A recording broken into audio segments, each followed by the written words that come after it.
magsisilbi pong guide sa ating grinder para po maging diretso po ito. Paulit-ulit lang po natin gagrinderin yung tiles. Wala pong ganun diin, bagyan diin lang po ito.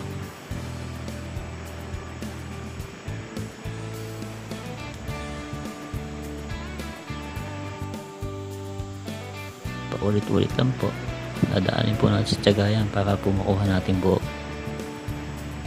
Pag po kasi natin binigla po yan, maaari po siyang mabasag at maging reject po ang ating tinabas. So ulit na naman po tayo.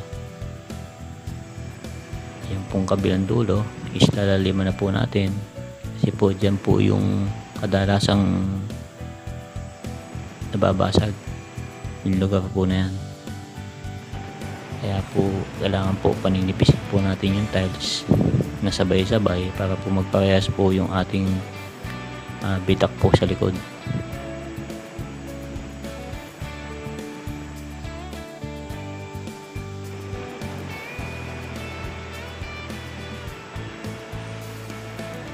Ulitin lang po natin na halos wala pong kadiin-diin po yan, konting-konti lang. Halos yung bigat lang po ng grinder ang ating idinidiin dyan.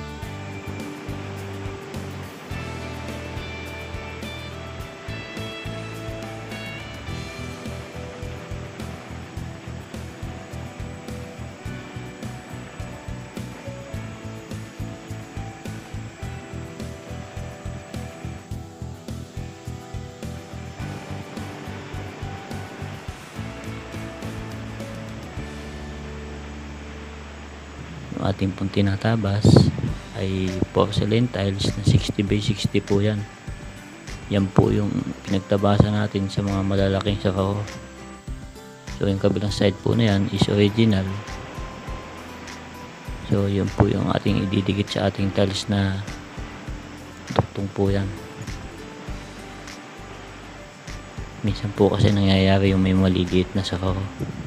Pangit naman po pag ang lagay po natin ay grout lang po ang ilalagay natin. So lalagyan po natin ng tiles din po kahit maliit po. Pinagtiyagaan po natin tabasin. So paulit-ulit lang po yan. Huwag pong bibiglain para po makuha natin ng buo. So ayan po, nakuha na po natin. Hahasain na po natin yung ilalim.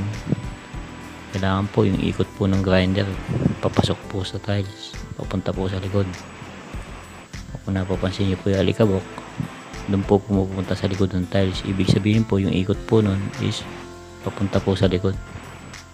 Pag sumayad po sa ating gilid po ng tiles yun, hindi naman po mag-aano mabubungi po yan dahil nga po papasok yung ating grinder.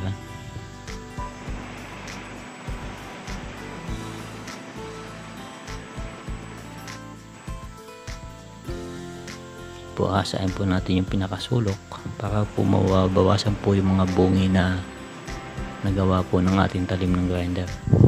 So ayan po, saka po natin lilihain para po mabura yung ating bakat ng talim ng grinder.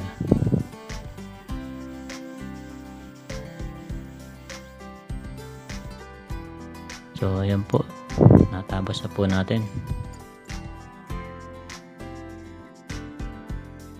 Kayang-kaya po, di ba?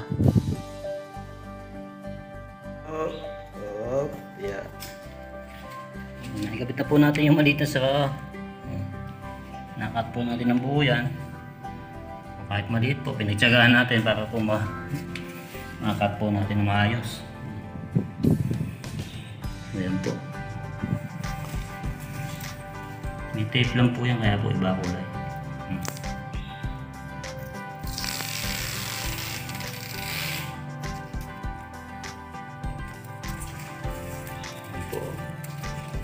Yan po yung 1.5 to 1.8 cm. Yung iba po 1.2 lang po yan. Iba 1.2 lang. Yan 1.2 lang po yan. Pero po nakakat pa rin po natin kahit po maliit. Kaya basta pinagtyagaan.